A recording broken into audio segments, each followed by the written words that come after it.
Vamos estar de pé, vamos fazer uma oração inicial. Já. Vamos orar ao Senhor, né, pedindo uma bênção. Pai querido, nós somos gratos pela oportunidade que o Senhor nos concede de estarmos na Tua presença. Nós te somos gratos, Senhor, por todo o bem que o Senhor tem feito a nós. Porque a Tua misericórdia, Senhor, dura para sempre. Teu favor tem sido conosco. Nós te louvamos pela Tua grandeza, pelos Teus livramentos e pedimos nessa hora que o Senhor guarde a nossa mente e abra para que possamos compreender os mistérios que o Senhor tem para nós nessa noite.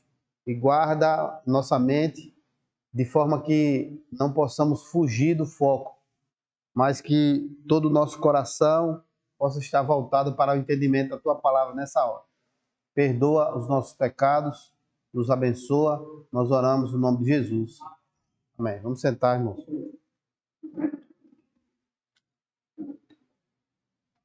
Meus amados, por favor, abra a sua Bíblia em Tiago, capítulo de número 4.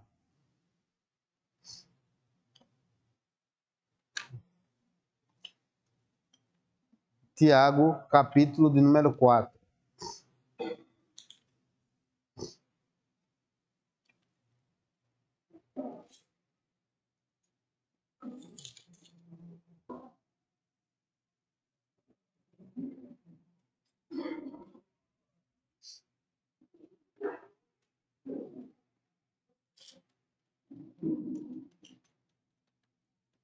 Do verso 13 ao verso 17.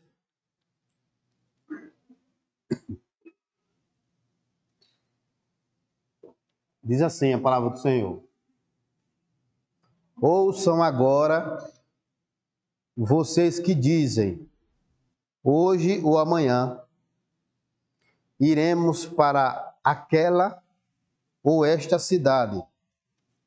Passaremos ali um ano, faremos negócios e ganharemos dinheiro. Vocês nem sabem o que acontecerá amanhã. Que é a sua vida? Vocês são como a neblina que aparece por um tempo e depois se dissipa. Em vez disso, deveriam dizer: se o Senhor quiser, viveremos e faremos isto ou aquilo. Agora, porém, vocês se vangloriam das suas pretensões. Toda vanglória como essa é maligna. Portanto, pensem nisto. Quem sabe que deve fazer o bem e não faz, comete pecado. Irmãos, se perdoe que estou a garganta um pouco doendo. Mas vamos lá. Nós vamos falar hoje sobre a vontade de Deus. Certo? A vontade de Deus. Tá. Obrigado. A vontade de Deus. Queridos, em resumo, existem, numa visão maior, dois tipos de vontade. E depois a gente pode desmembrar essas duas vontades em três. Quais sejam? A gente vai ver assim, Jesus dizendo assim: ninguém pode servir a dois senhores, porque se agrada a um, ao outro desagrada. Então, em tese, a gente só teria duas vontades. Quais seriam essas vontades?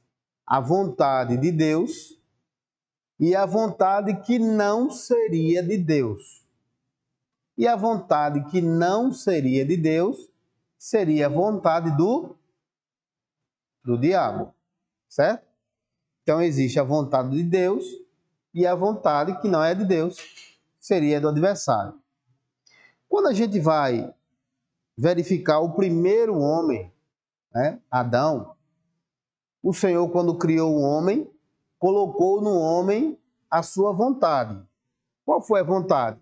Olha, tá aí os animais, governe sobre ele, dê nome aos animais, mas você não coma do fruto do conhecimento do bem e do mal.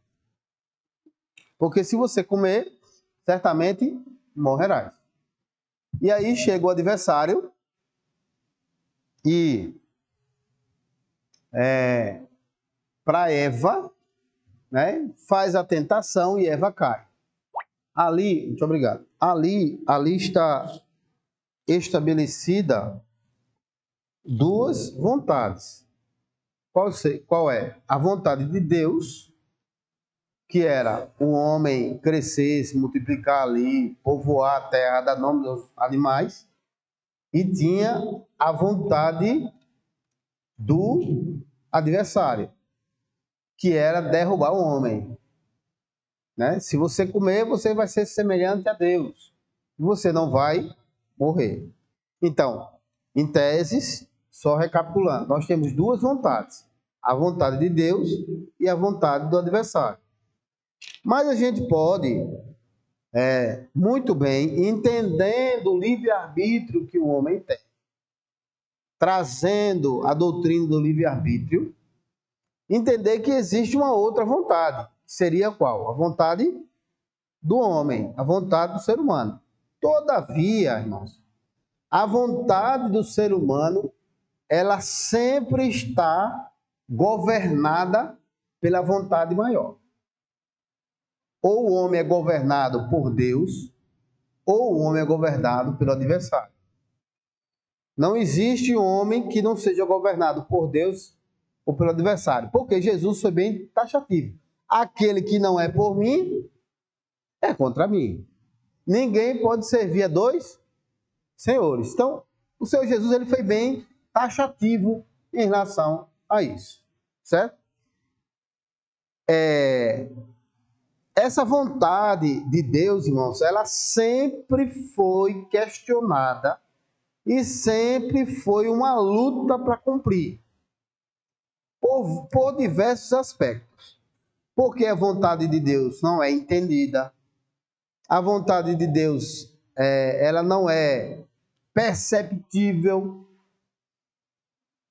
a gente não consegue compreender o já de Deus, quando Deus pede para fazer alguma coisa agora, e a gente olha assim, meu Deus, foge-nos o entendimento para que compreendamos o que Deus quer mostrar através dessa vontade que é dele. Por exemplo, irmãos, quando o Senhor visitou Abrão, ele chegou para Abrão e disse: saia da sua terra, saia da sua parentela e vá para um lugar onde eu vou lhe mostrar. Veja só, Abraão sabia qual era o propósito de Deus, sabia, tinha alcance dos desígnios de Deus? Não.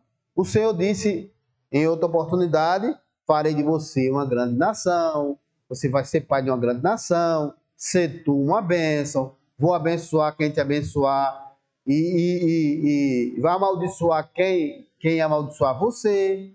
No entanto, quando a gente vai dar uma olhadazinha no livro de Hebreus, a Bíblia vai dizer lá que Abrão saiu para uma terra como se para o invisível, sem saber para onde ia. Então, veja só, essas questões que Deus faz, irmãos, muitas vezes a gente não consegue compreender o hoje de Deus. Só que a gente precisa entender que se é Deus que está fazendo, o hoje não importa. O que importa é o resultado.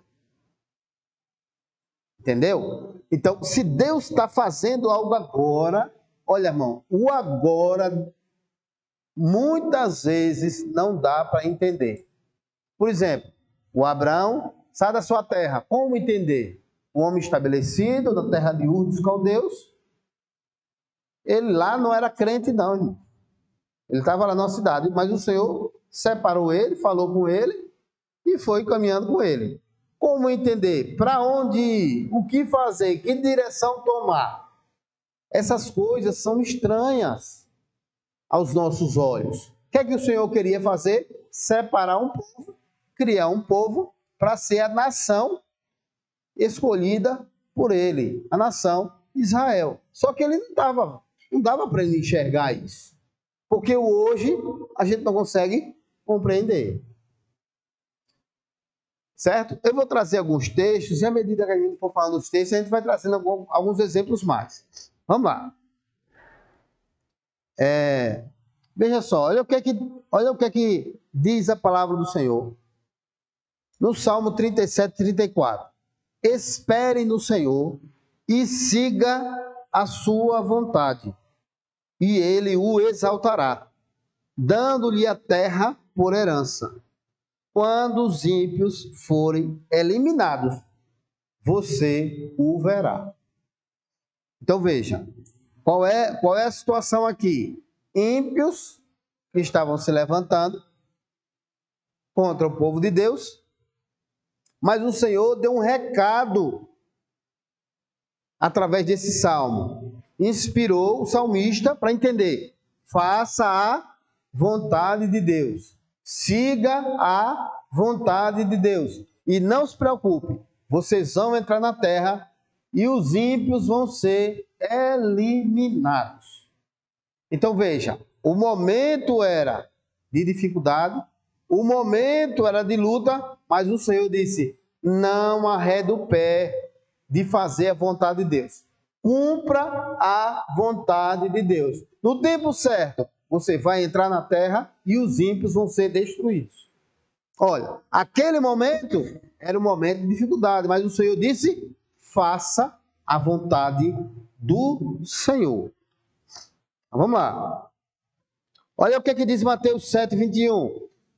Nem todo aquele que me diz Senhor, Senhor, entrará no reino dos céus, mas apenas aquele que faz a vontade do meu Pai que está nos céus. Então, fazendo conjugação com o verso citado outrora, que é o Salmo 37, 4, dizendo que o Senhor, olha, se você fizer a vontade, você vai entrar na terra.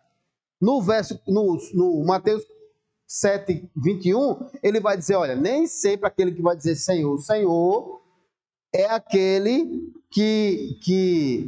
nem todo aquele que diz Senhor, Senhor, entrará nos céus, no reino dos céus, mas apenas, olha só como é interessante, mas apenas aquele que faz a vontade do meu Pai que me enviou. Então veja, se a gente pegar outro texto e trazer para cá, irmãos, a gente vai ver o seguinte, lá em Mateus, capítulo 24, salvo engano, vai dizer assim, que muitos irão em meu nome, expulsarão demônio, curarão enfermos, profetizarão, mas não são de mim.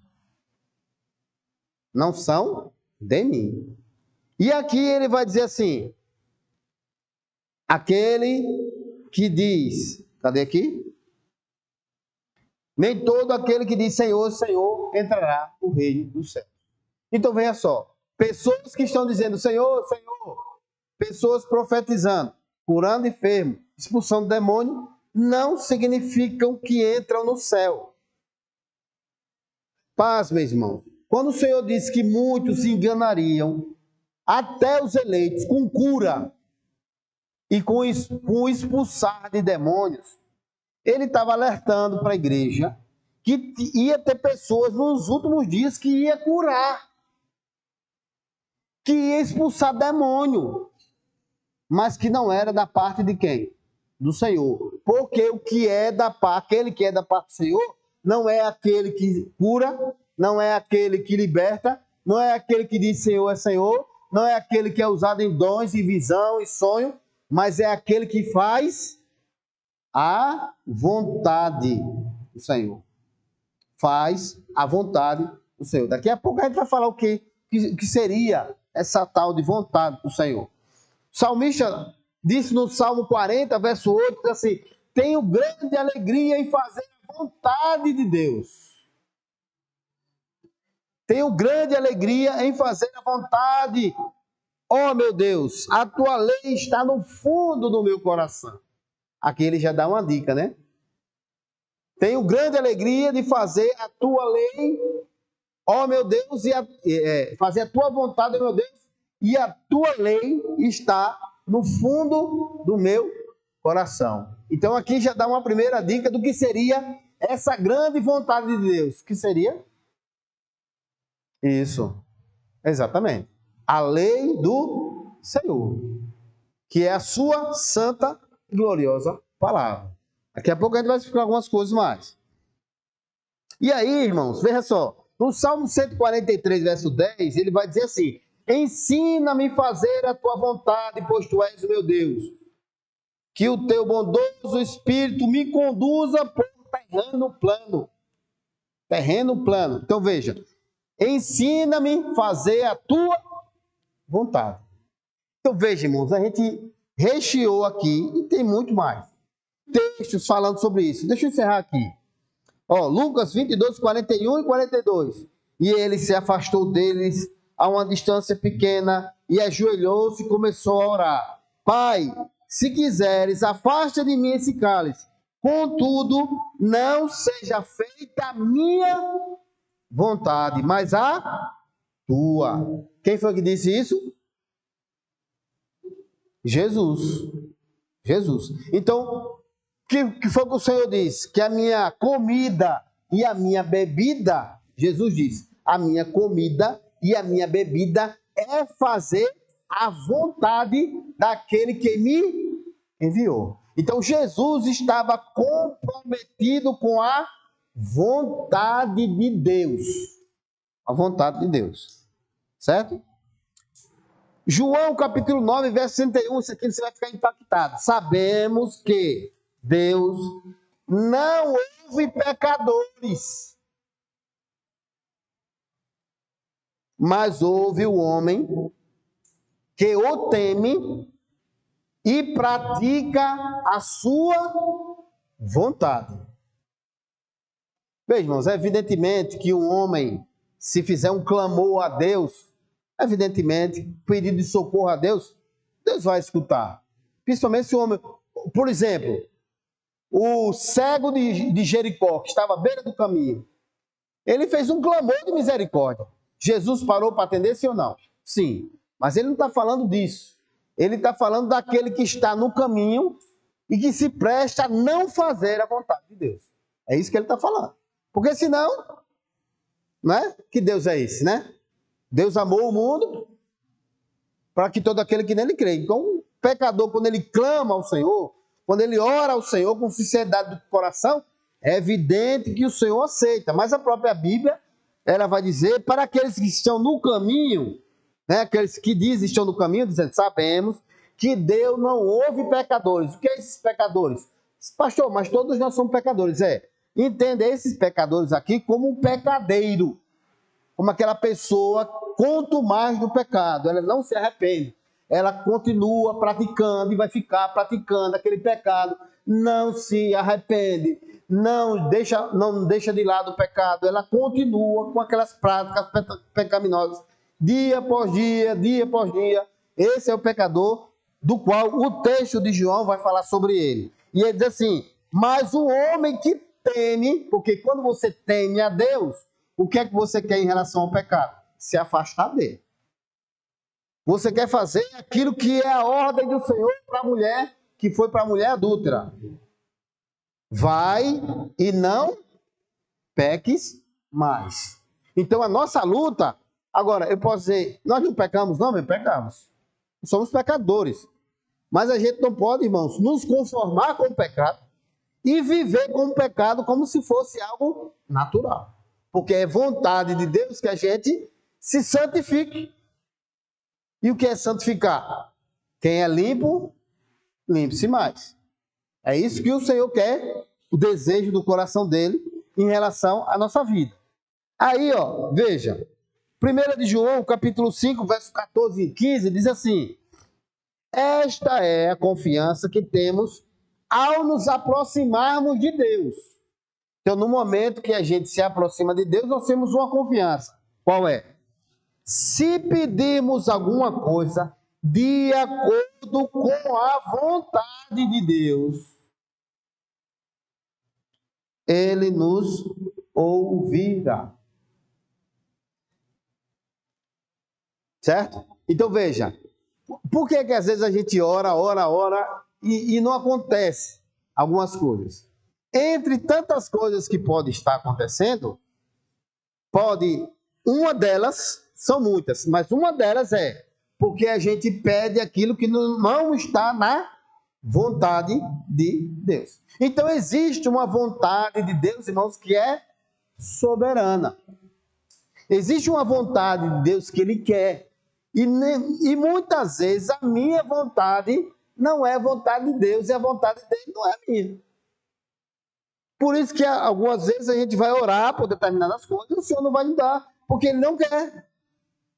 Porque aí, aí a gente precisa tomar cuidado com isso, porque se a nossa oração fosse determinação para Deus fazer aquilo que a gente quer, Ele seria servo e nós seríamos Senhor. Certo?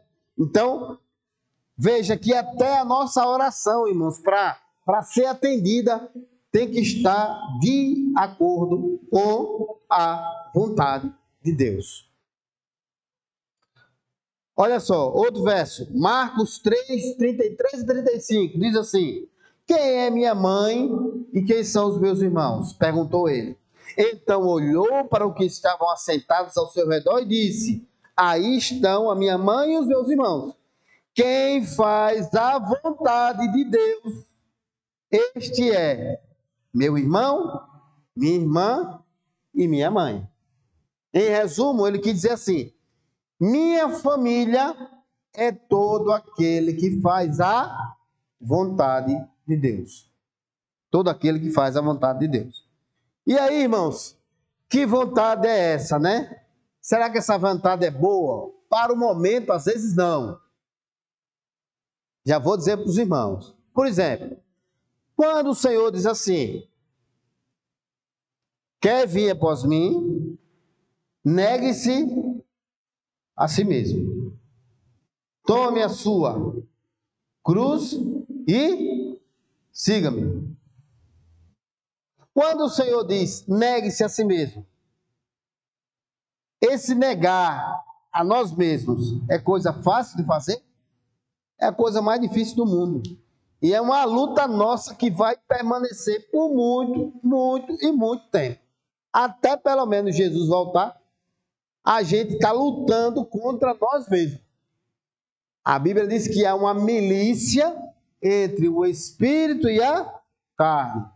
O Espírito e a carne militando para que eu não faça a minha vontade. Acha esse texto aí, Davi. Acha esse texto aí. Uma guerra entre o Espírito e a carne para que eu não faça a minha vontade. Então veja, o que é que a gente pode entender? Irmãos, o que é que a gente pode entender? Que existe uma vontade de Deus, mas o homem, por ser um homem natural, nascido de uma natureza pecaminosa, ele vai se inclinar para não fazer a vontade de Deus. Achou o texto, Pornhão? Diga aí.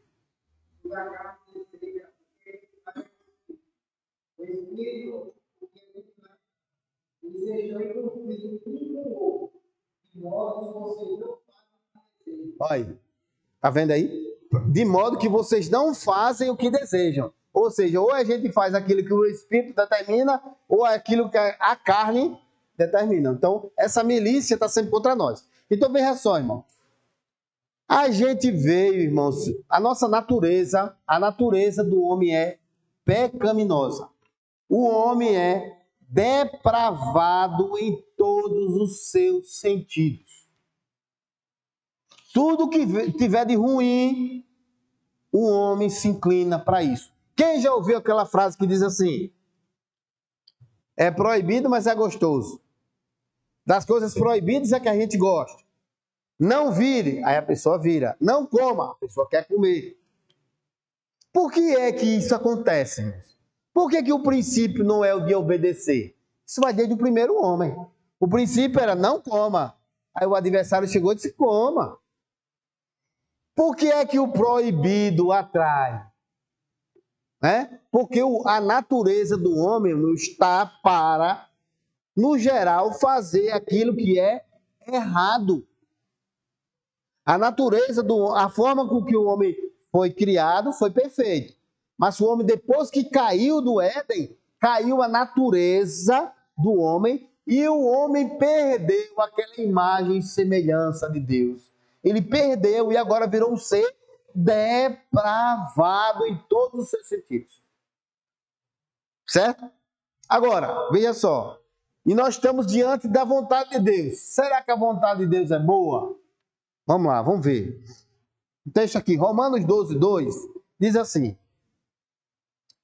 não se amoldem ao padrão deste mundo, mas transformem-se pela renovação da sua mente, para que sejam capazes de experimentar e comprovar a boa, agradável e perfeita vontade de Deus. Olha, irmãos, a vontade de Deus é boa, agradável e perfeita. A gente pode não entender. Jovens que estão aqui e adolescentes que estão crescendo. A vontade de Deus é boa, agradável e perfeita. Esperem o tempo certo para as questões de sentimento. Porque a vontade de Deus é boa, agradável e perfeita. Se existe algo que se existe algo que nós precisamos ter como pérola da nossa vida, é a escolha com quem a gente vai se relacionar. Por quê? Porque nessa escolha, irmãos, se a gente escolher errado, vai ser problema para onde? O resto da onde? Da vida. Então, muito cuidado com isso. A vontade de Deus é boa, mas como se Deus está pedindo para tirar isso da minha vida? Como é que ela é agradável e está sendo um peso para mim passar por esse momento? Como ela é perfeita se está acontecendo isso com a minha vida, com a minha casa? Pois é, você não entende aquilo que é bom, agradável e perfeito, porque a gente olha para o momento. A gente olha para as circunstâncias. Olha, Deus ele tinha um propósito. Qual era a vontade de Deus no tempo de Daniel? A vontade de Daniel, a vontade de Deus era uma, primeira. Qual era a primeira? Castigar o povo de Israel. Porque o Senhor enviou o profeta e disse: olha, tu se converte, faz a vontade de Deus, volta para os seus caminhos. A vontade de Deus era não aplicar juízo. Rapaz, se convertam, deixa disso, para com essa vida, volta a servir o Senhor de todo o coração, se converte nos seus maus caminhos, não se desvia para outros deuses, não vá para outro caminho, siga o Senhor. O povo quis? Não. Foi o que o Senhor fez? Ele estabeleceu a sua vontade. A vontade de Deus qual foi? Levantou o povo caldeu, o Império Babilônico, invadiu o povo hebreu, a nação, e levou cativo, no primeiro momento, levou cativo os jovens, inteligentes, etc. e tal. E depois, no segundo momento, ele foi lá e destruiu muro, templo, queimou as portas, fez tudo. Isso era o quê? a vontade de Deus para aquele momento. Qual era a vontade de Deus? Era aplicar um juízo na vida do povo. Mas a vontade de Deus de aplicar um juízo na vida do povo era por quê? É porque tinha uma vontade outra de Deus. Qual era? Fazer o povo se converter. Tanto é que ele mostrou o tempo que ia passar. Esse vai passar 70 semanas de ano lá. Então o Senhor já determinou, só eu vou castigar o povo, para que o povo se converta. Então, irmãos, até no castigo de Deus, Ele está estabelecendo a vontade dEle. Até quando o povo de Deus é castigado, Deus está fazendo a vontade dEle. Agora tem coisas que acontecem até no castigo que a gente não entende. Por exemplo, quando os sátrapas, lá, os prefeitos e etc., sentiram inveja de Daniel, que chegaram para o rei e mandaram fazer um decreto para o rei assinar. E aí, quem adorasse outro Deus que não fosse Deus, que não fosse o rei, tinha que ser jogado na cova de leões. Deus, naquele momento, naquela circunstância que estava acontecendo, Deus tinha uma vontade. Ali, ele tinha uma vontade. Por quê? Veja, Daniel estava em pecado? Muito pelo contrário. A Bíblia diz que ele assentou no seu coração o desejo de não se contaminar com as iguarias do rei. Foi testado com isso, foi aprovado. Então, a Bíblia diz que de costume ele orava 3 vezes ao dia na janela voltada para Jerusalém. Então não tinha pecado para ele ir para a cova dos leões. Mas Deus tinha uma vontade, não sabe qual era? Exaltar e fazer conhecido o nome dele lá no Império Babilônico. Deus queria dizer, olha, o povo está aqui, mas existe um Deus que é soberano e eu sou dono do povo. Ele está aqui, mas eu sou Senhor. Tanto é que quando no outro dia o rei foi lá, Daniel, servo do Deus vivo, dá-se o caso de que é o teu Deus, que tu continuamente serves, tenha podido te livrar da cova dos leões. E aí Daniel disse, ó rei, vives eternamente. Essa noite o Senhor enviou o seu anjo e fechou a boca dos leões. E aqueles que tramaram contra Daniel foram jogados na cova dos leões. Aí o rei disse, me deu papel aqui, estou usando papel, mas era pergaminho, né?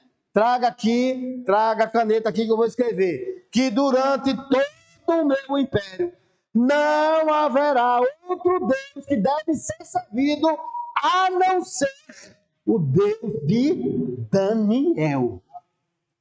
Então até lá, irmãos, até lá, o Senhor estava fazendo a vontade dele.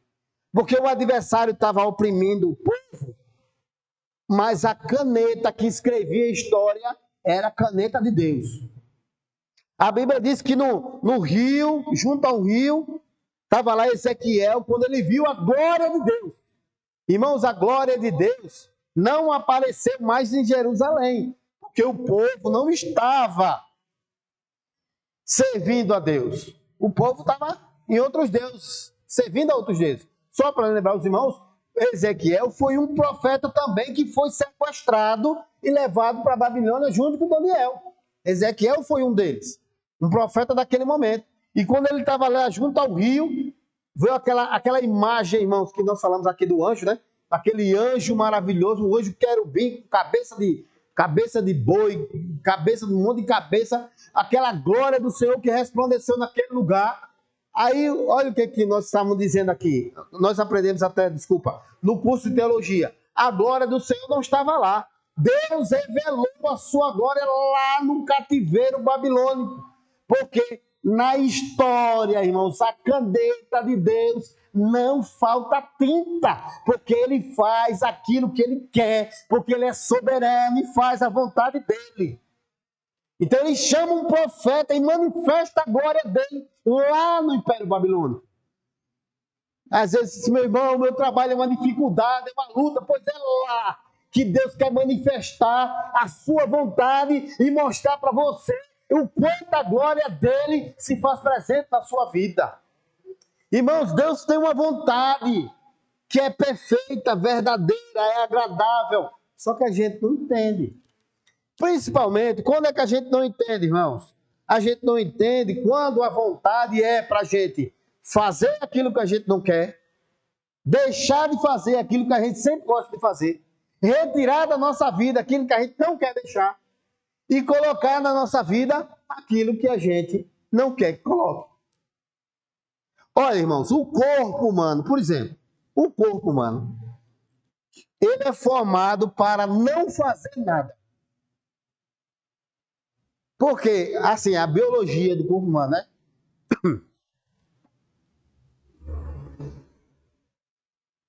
Deixa eu explicar isso aqui. O corpo humano, ele faz de tudo para não gastar energia. Por isso que você diz assim, vamos fazer uma caminhada. Poxa, não vou nada. Isso é o quê? Para não gastar energia. É o corpo. O seu subconsciente está dizendo, não faça isso. Você vai gastar energia. Qualquer coisa, o que é melhor, irmãos? A gente tem uma televisão em casa com controle remoto, ou vocês, quando compram uma televisão, pegam o controle remoto, jogam no lixo, para você estar se levantando e tocando lá na tela procurando o canal. Ninguém faz isso mais. É mais cômodo para nós pegar o controle remoto. Isso é muito mais fácil. Porque o nosso corpo não quer fazer nada. O que o nosso corpo puder ficar parado, para a gente tá bom. Por exemplo, quando o Senhor diz assim para você, você precisa orar. Gastar tempo em oração. Meu irmão, eis que surgiu uma dificuldade na sua vida. Sabe por quê? Porque vai surgir tantas coisas na sua vida para você não orar. E principalmente quando você faz um voto, ou quando você faz um propósito com Deus. Quando você faz um propósito com Deus, meu rapaz, olha, acontece tanta coisa para impedir que você faça o quê? Ore. Aí a vontade do Senhor, orai sem cessar. Vontade do Senhor, que o homem se desgaste em ler a palavra, em conhecer o Senhor da palavra. E aí o que é que a gente faz? Se a gente não tiver cuidado, a gente não lê Bíblia. A gente não lê Bíblia. E isso é algo assim, irmãos, que é muito... A gente precisa entender que isso é muito complicado para nós, somos servos. Porque a nossa vida depende de oração e de leitura da palavra. Jejum também. Precisamos muito, isso é vontade de Deus. O Senhor vai dizer assim, olha lá, vou pegar 2 textos aqui para os irmãos. Aqui, Josué, capítulo 1, verso 7 e 8, diz assim, somente seja forte e muito corajoso. Tenha cuidado de obedecer toda a lei que o meu servo Moisés lhe ordenou. Não se desvie dela, nem para a direita, nem para a esquerda, para que você seja bem-sucedido por onde quer que andar. Não deixe de falar as palavras desse livro da lei e de meditar nelas de dia e de noite, para que você cumpra fielmente tudo o que nele está escrito. Só então os seus caminhos prosperarão e você será bem-sucedido. Então, se a gente pudesse hoje fazer o culto da vitória e dizer para os irmãos, qual é o segredo do sucesso? Qual é? Em quê? Fazer a vontade do Senhor, que é a palavra, e meditando nela de dia e de noite. Vocês não estão entendendo qual é a chave do sucesso?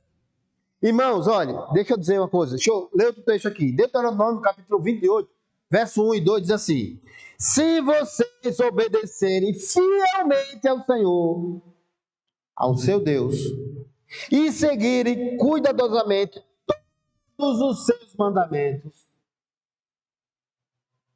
que hoje lhe ordenou, o Senhor, o seu Deus, os colocará muito acima de todas as nações.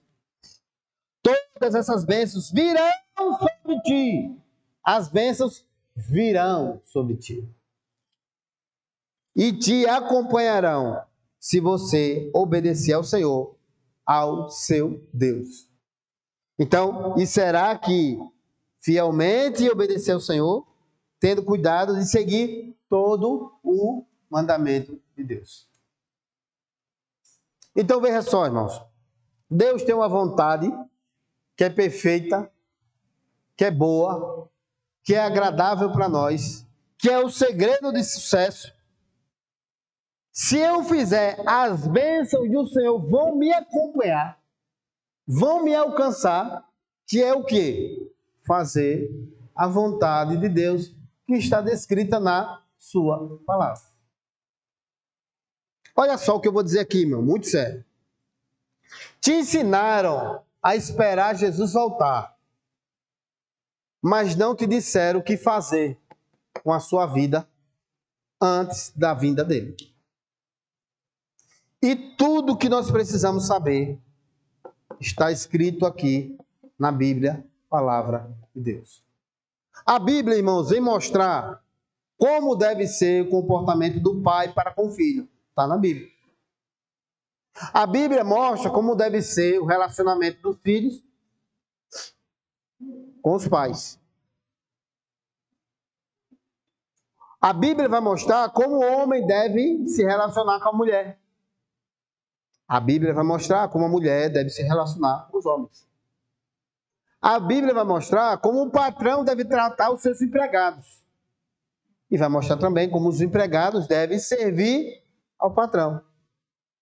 A Bíblia vai mostrar, irmãos, relacionamento na igreja. Como deve ser os relacionamentos que deve ter dentro de uma congregação. E nós já explicamos aqui, a igreja de Gálatas, uma igreja que o Senhor disse assim, olha, cuidado para vocês por se morderem. Tanto problema que tem de vocês. Ou seja, era uma igreja que tinha problema que não tinha. Cheia de problema. A gente vai ver, irmãos, igreja de Coríntios, é uma igreja cheia de bala house, cheia de siricanta lá na lata, mas uma igreja cheia de problema. Veja, irmãos, e Paulo precisou ser muito duro. Olha, você está com seguir o amor e depois procura o zelo com o zelo do espiritual. Veja, a primeira coisa, ele disse, olha, vocês, primeira coisa que tem que ter na sua vida é o amor. E depois você busca o dom. Era uma igreja cheia de dom, todo mundo tendo visagem, miragem, revelagem, linguagem, no meio do culto, tudo certo. Mas na hora de tratar com o irmão, era um negócio terrível, o relacionamento que tinha entre os irmãos. Então, aí Paulo chegou e disse, olha, a primeira coisa, a excelência é o amor. Aí ele vai dizer assim, ó, naquele texto que você ouviu, que pregaram no seu casamento, que não é texto de casamento, é texto de relacionamento dos irmãos. Então, portanto, apague da sua vida esse texto aqui. Ó, ainda que eu falasse a língua dos homens, dos anjos, se não tiver amor, serei como um sino que ressoa ou como um prato que retine. Esse amor aqui, irmãos, não é o amor de relacionamento homem e mulher, não. Aqui, esse amor aqui é relacionamento de irmãos. O capítulo 3 inteiro vai falar, esse amor aqui é o relacionamento da igreja uns com os outros, porque estava faltando. Vem exatamente após o capítulo 11 e o capítulo 12, que vai falar sobre dom espiritual. Uma igreja que tanto valorizava o espiritual, mas pecava no amor que não tinha com os irmãos. A gente até falou aqui, toda vez eu digo isso, que eu vou falar. A gente vai ter que parar para estudar essa carta aqui, para entender aquela ceia, aqui aquela ceia do capítulo 11 de Coríntios, não tem nada a ver com essa ceia que a gente faz. Nada a ver. Não tem nada a ver. Aquela ceia, irmãos, é aquilo que a gente faz, aquela confra. Tem aquela confra que a gente faz, cada um traz um pratinho para a gente comer, não tem esse negócio que a gente faz. Pronto, aquilo ali era uma ceia. Aquilo ali era tido como uma ceia.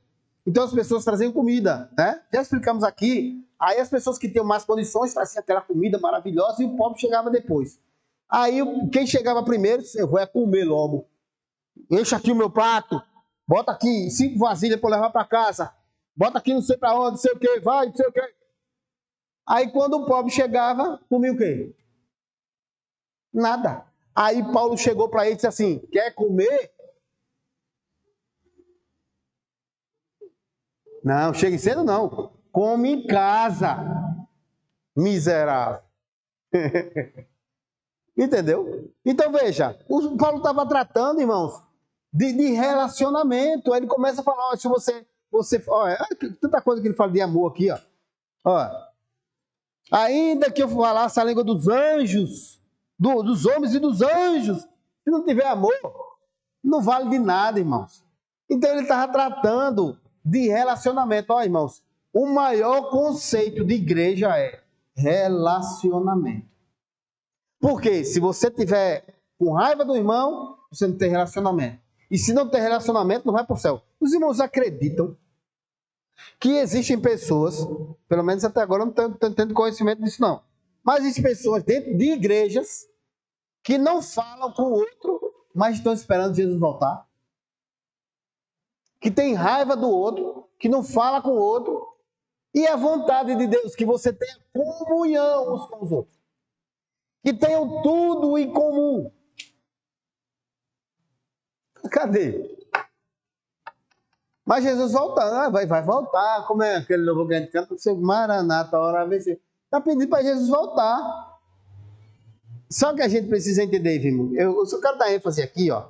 Que Deus tem uma vontade. Às vezes a gente está procurando vontade de Deus. Senhor, o que é que o Senhor tem para a minha vida? Será que o Senhor quer que eu ore? Olha, a Bíblia já diz que você deve orar sem cessar. Você vai consultar a Deus para ver se Deus quer que você ore, meu irmão. Isso não existe. Eu vou orar aqui para ver se Deus aceita eu orar de 7 às 7h02. Ô, meu irmão.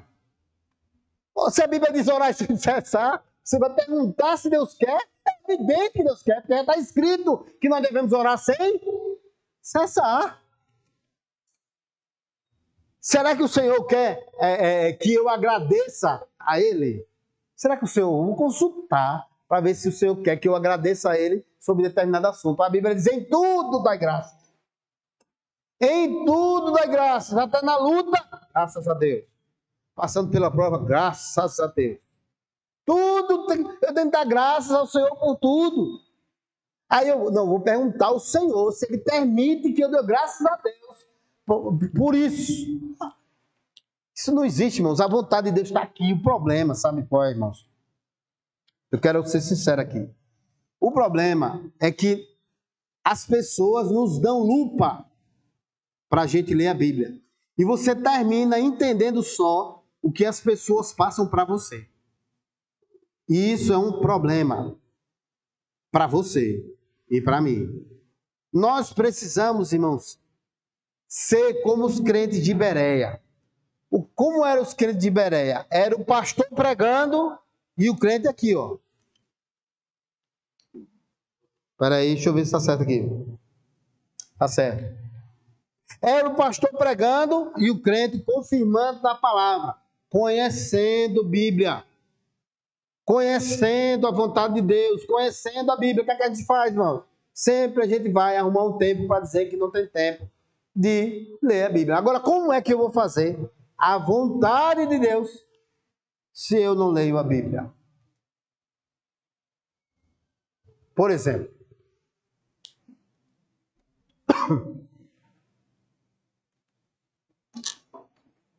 como é que eu vou fazer? Ó, Jesus foi para o deserto. Meu filho, por favor, vê se tem uma coisa que está quieta. Licença aqui, irmãos.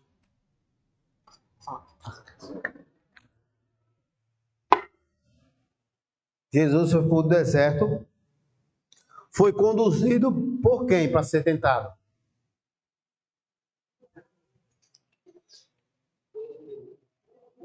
Foi pelo Espírito, não foi pelo diabo. Jesus foi conduzido pelo Espírito para ser tentado pelo diabo. Então o Espírito Santo levou Jesus até o deserto para ser tentado pelo diabo. Lá, o diabo disse, vendo que ele estava com fome, né? Passado 40 dias, teve fome. E o diabo chegou e disse assim, transforma essa pedra em pão e come. Foi o que Jesus disse.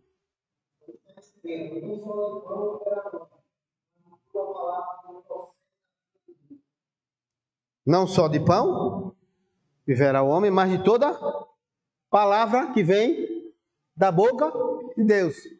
Ou seja, ele está dizendo assim: eu me alimento da vontade de Deus.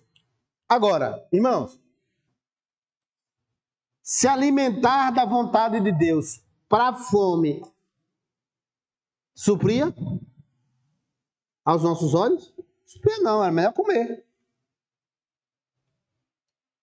São as justificativas que a gente dá, irmãos, para pecar.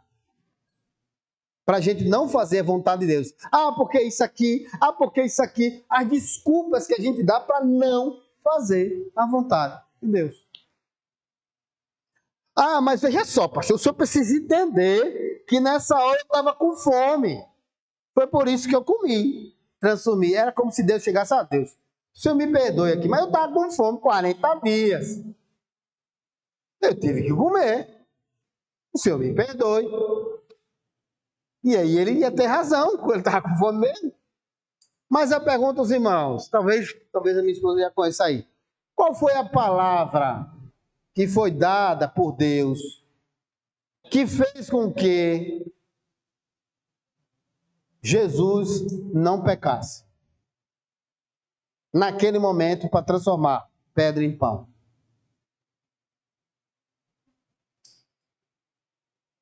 Veja só, vou responder já. O diabo chegou para Jesus e disse: se tu és filho de Deus, transforma. Aí ele diz assim: nem só de pão viverá o homem, mas de toda palavra que vem da boca de Deus. Jesus estava antes do deserto indo se batizar. A Bíblia diz que quando ele entrou na água, abriu o céu e o Espírito Santo desceu em forma corpórea de pomba. O Espírito não se transformou em pomba, viu, irmão? É forma corpórea de uma pomba. Pousou sobre Jesus. E aí uma voz do alto disse: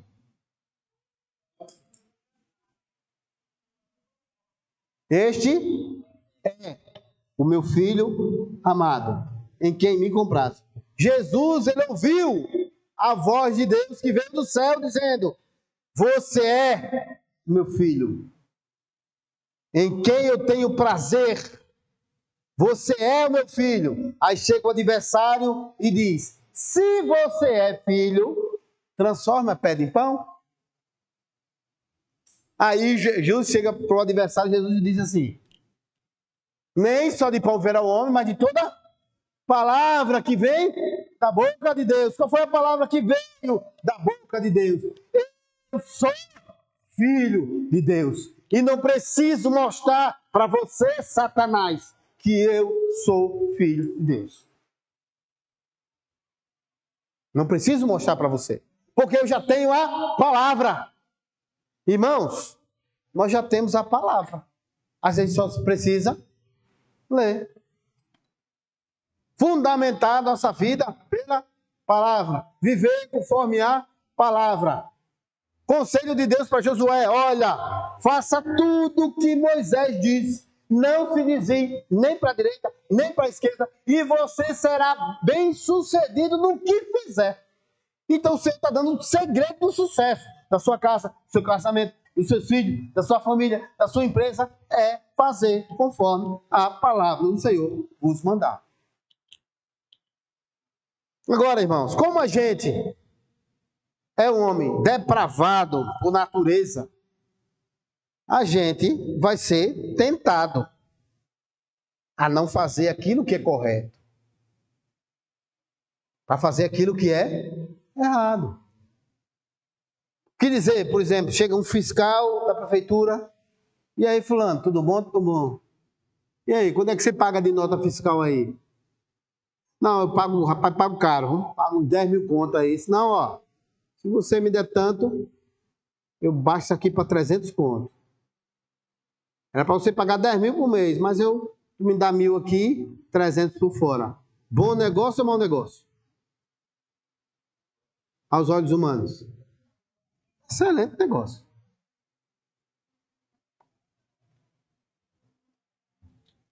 Há caminhos que para o homem parece ser bom, mas o final deles é a vontade de Deus, irmãos, ela vai chocar sempre com a minha vontade. Quando eu não me inclinar para aquilo, agora paz, meus irmãos, para entender alguma coisa. Nós somos seres complexos, individuais. Nós somos uma personalidade de per si, ou seja, cada um é individual. Então, aquilo que é fácil para você é difícil para o irmão. E aquilo que é difícil para o irmão, aquilo que é difícil para você, é fácil para ele.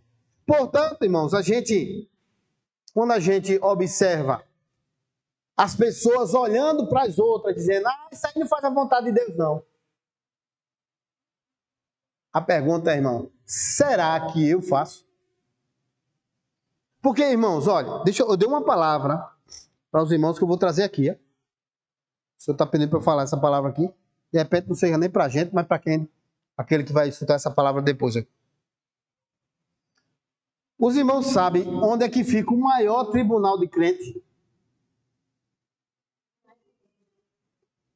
Pronto. O maior tribunal de crente dentro da igreja. Agora, eu pergunto aos irmãos, entenda a pergunta para depois responder. Eu posso julgar o meu irmão, sim ou não? Sim ou não? Posso.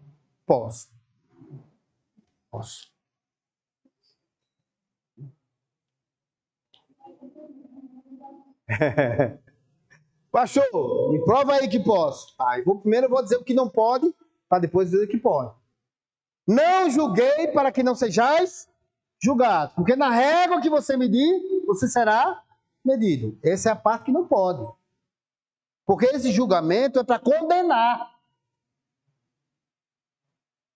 Mas a Bíblia diz assim, qualquer um que fizer o seu irmão se desviar do pecado, apagará milhões de pecados.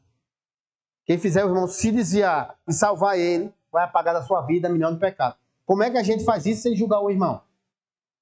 Julgar é no sentido de discernir que ele está indo por um caminho mau, sentar com ele, olha o texto aqui, exortai-vos uns aos outros em amor. Eu só posso exortar o meu irmão, que é corrigi-lo em amor, se eu julgar. Mas o julgamento é que eu faço porque eu amo o meu irmão. Eu quero bem a ele, então eu vou sentar do lado dele e dizer, meu irmão, em nome de Jesus, não faça isso. O caminho não é esse. A Bíblia diz que é isso aqui, eu estou querendo salvá-lo. O julgamento que Deus condena é quando 2 ou 3 se juntam para falar do outro. E no mundo isso aqui tem uma outra palavra. Como é o nome disso aí? Fofoca. Irmãos, olha, a pior coisa que tem na vida de uma igreja é a tal da fofoca. Eu vi até um vídeo que eu gosto só dessa senhorinha, que tem um vídeo famoso dela. Eu gosto que só, fico rindo. Ela vai no supermercado, toda vez ela vai pedir confeito, uma bala de 10 centavos de hortelã. Aí ela pega assim, aí quando ela tá saindo, o rapaz, faz favor. Aí ela volta assim, a senhora gosta de fofoca? Aí ela disse, não gosto não de fofoca não. Aí ela vai se virar assim e faz, fofoca?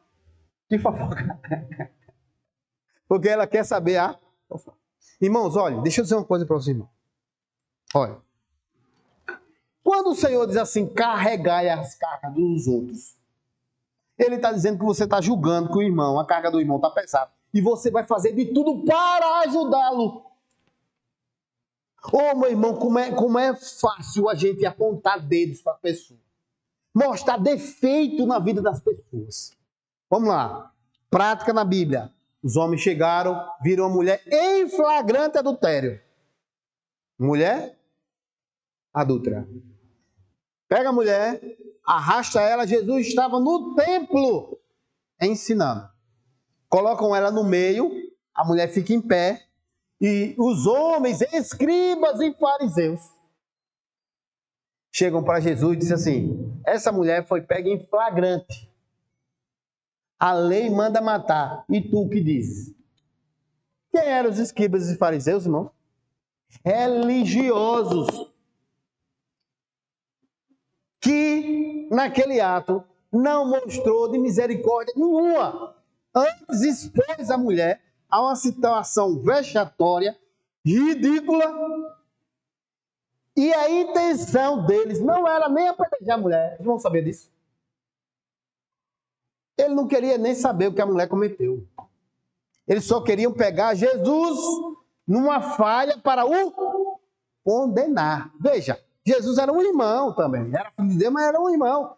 Quer dizer, escribas e fariseus procurando uma falha em Jesus para o condenar. Aí pega aquela situação e diz, olha, essa mulher foi pega em flagrante, a lei manda matar. E o Senhor diz o quê? Irmãos, por que não chegou, Senhor? A lei manda matar, mas tem misericórdia. Olha só. Olha só. Aí Jesus não falou nada, começou a escrever no chão. Aí a Bíblia diz que eles importunaram mais. Chegando, não, Jesus, o que o Senhor responde? Diga aí. A lei manda matar. O Senhor diz que quem não tem pecado, atire primeira pedra.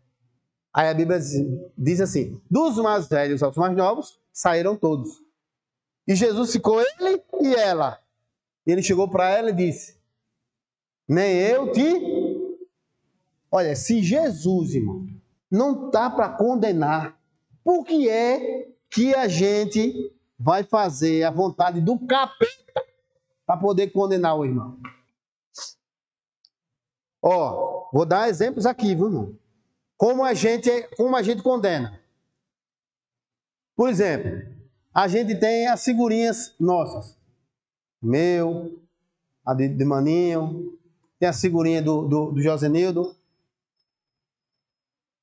Se a figurinha fosse sua, na hora que a criancinha estivesse lá, pensa uma figurinha abençoada. Mas se fosse de outra pessoa, se fosse minha, fosse sua, o que a gente ia dizer? Se alguém olhasse com cara feia, o que a gente dizia? O que a gente ia dizer? É uma criança, rapaz. Você não dá para entender não que é uma criança, é? O que a gente ia dizer? Agora, quando a criança é filho dos outros, parece que não tem autoridade esse pai nem essa mãe. A criança só vive gritando no meio do culto, sei que, blá, blá, blá. Irmãos, criança é criança. Criança é criança. Mas a gente se põe a julgar, irmão. Aí a gente já coloca, olha, isso é coisa da mãe. Aí isso é coisa do pai. O pai não fala nada. E não sei de quê. Isso é assunto simples, irmão. Que são estabelecendo na vida e sociedade. Que se a gente, olha, aí, fulano, isso aqui é isso. E a gente começa a fazer. A vontade de Deus, irmãos, é que a gente ore uns com os outros, carregue as cargas uns dos outros, ame uns aos outros. Essa é a vontade de Deus. Mas é difícil? Pelo amor de Deus. A gente se sente, irmãos, tem irmãos que se sentem no tribunal. Quando a gente estava na EBD do domingo passado, a irmã chegou e disse assim, e quando passa aquela irmã que olha assim para você e vira a cara, meu irmão. Não sei nem quem foi a irmã. É? Sim, foi. Você passa essa irmã. Eu penso assim, irmãos. Essa pessoa que faz isso, ela está vivendo em que nível espiritual, em que medida do universo ela está? Qual é a dimensão que uma pessoa dessa está? É? A sexta medida. Como é que esse negócio? Irmão? Como você está entendendo? Irmãos, olha, a vontade de Deus tem uma vontade para fazer. Só que essa vontade de Deus só vai ser feita se eu pegar essa vontade de está difícil, mas eu vou fazer. Deixa a vontade para mim, eu vou fazer. Agora, eu pergunto a você, para a gente fechar aqui. Qual é a vontade de Deus para você? Só você. Não é família. Para você. Qual é a vontade de Deus para você? Qual foi a vontade que Deus estabeleceu para você que você não fez ainda? O que foi que ele já pediu para você fazer e você não fez? O que foi que Deus pediu para tirar que você não tirou? A Bíblia diz que família dele é quem faz a vontade dele. E se a gente não está fazendo a vontade dele, irmãos, a gente está um pouco distante, hein? Porque Deus tem as suas vontades. Ele tem uma vontade comum, geral, para os irmãos. Orai, leia a Bíblia. Mas tem vontades, irmãos, que o Senhor nos trata. Deixa eu dizer uma coisa para os irmãos aqui, ó. Cada um sabe onde o sapato aperta. Todos nós sabemos. Onde o seu sapatinho aperta. Onde é o calo. É no dedo mindinho, no calcanhar, no dedão. Você sabe. Você sabe que toda vez que você faz isso, o Espírito... Mas aí... A Bíblia diz, não diz o que era, irmão, mas a Bíblia diz que Paulo tinha um espinho na carne. Ele pediu para Deus, Senhor, tira. O Senhor, não vou tirar. Mas ele tinha e pedia para tirar. E a gente está pedindo para tirar? Ô, irmãos, olha, preste atenção. Sabe aquela luta, guarda isso aqui no coração, sabe aquela luta que você vive hoje? Aí você... A luta passou, não é que você venceu, não. Arrefeceu, passou um tempo, aí ela voltou. De novo, não acredito. Aí arrefeceu, de novo. Os irmãos sabiam que você está... Sabe o que é que está acontecendo com você? Sabe o que é que pode estar acontecendo comigo? A gente está andando em círculo. E a gente não vai seguir se a gente não viver essa luta. Você fica assim, ó. Tome, tome, tome. De novo. Senhor, de novo, você não venceu? Não venceu? Tome. Olha, falou neles. Tome. Tome. O meu foi o primeiro. Tome. Tome. Impressionante, irmãos, como o povo de Israel, ele era. Vamos encerrar, vamos ficar de pé, porque eles já saíram por cada hora, não foi? Eu disse, vou resumir, ele disse, pronto, o pastor vai dar a última fala e vai embora. Deus tem uma vontade para você. Sabia que muitas vezes a sua vontade é aquilo que precisa para que o seu companheiro seja abençoado, ou a sua companheira seja abençoada? Porque vivemos em família. Quantos sabem aqui que se o seu esposo sofrer, você sofre junto, na carne? Diga amém. Amém? E no espírito? Amém também, né? Pois é. Pai bendito, que o Senhor faça a tua vontade na nossa vida. Nos ensina a compreender, nos ensina, Senhor, a lutar pela primazia de fazer a tua vontade. E como Jesus Cristo ensinou na oração do Pai Nosso, quando disse: seja feita a tua vontade, tanto na terra como no céu. Esta é a nossa oração. Que o Senhor faça a tua vontade. Faz a tua vontade na nossa vida. Faz a tua vontade, Senhor, no congresso, que será no próximo final de semana. Senhor, nós sabemos que o céu vai se mover, mesmo o Senhor vendo as nossas limitações, mesmo o Senhor vendo quão falhos nós somos, mas o Senhor descerá ao céu aqui, a tua glória vai resplandecer nesse lugar. Nós queremos que as vidas que subirão aqui saiam com a tua vontade. Nós oramos, em teu nome nós dizemos, que o amor de Deus, a graça de Jesus e o consolo do Espírito Santo estejam sobre todos nós, desde agora e para todos sempre. Amém. Vamos sentar.